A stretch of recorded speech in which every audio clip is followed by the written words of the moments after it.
Sponsor ভিসার আবেদনে জটিলতা, ইতালি যাওয়ার স্বপ্ন ভাঙছে বহু বাংলাদেশির। দালাল চক্রের অতৎপরতার ফলে ইতালিতে বৈধ অভিবাসনের ক্ষেত্রে দেখা দিয়েছে চরম জটিলতা। চলমান স্পন্সর ভিসার আবেদনও করতে পারছেন না বহু বাংলাদেশি। তবে অবৈধভাবে ভূমধ্যসাগর পাড়ি দিয়ে দেশটিতে প্রবেশে বাংলাদেশিদের ঢল অব্যাহত রয়েছে। চলতি বছরে 11,000-এরও বেশি বাংলাদেশি সাগর পাড়ি দিয়ে ইতালিতে প্রবেশ করেছে। চলতি বছর শুধুমাত্র ভূমধ্যসাগর পাড়ি দিয়ে ইতালিতে যত প্রবাসী এসেছেন তাদের মধ্যে শীর্ষে অবস্থান করেছেন বাংলাদেশ। ইতালিতে 2025 সালের জন্য স্পন্সর ভিসার আবেদন প্রক্রিয়ার আগাম ফরম শুরু হয়েছে। নভেম্বরে পুরো মাস জুড়েই করা যাচ্ছে আগাম ফরম পূরণ। এই আবেদনের ক্লিক ডে নির্ধারণ করা হয়েছে 2025 সালের 5, 7 এবং 12 ফেব্রুয়ারি।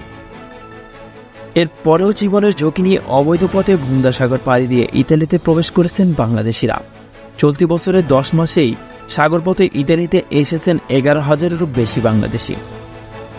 ইতালি প্রবাসীরা বলেছেন, দালালদের কারণে বৈধ পথে আসতে না পারায় এ পথ বেছে নিয়েছে অনেকে। এক্ষেত্রে জীবনের ঝুঁকির পাশাপাশি বৈধতার কোনো সুযোগ নেই বলে সতর্ক করেছেন তারা।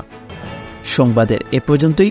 পরবর্তী নিউজ আপডেট পেতে আমাদের সাথেই থাকুন। ধন্যবাদ।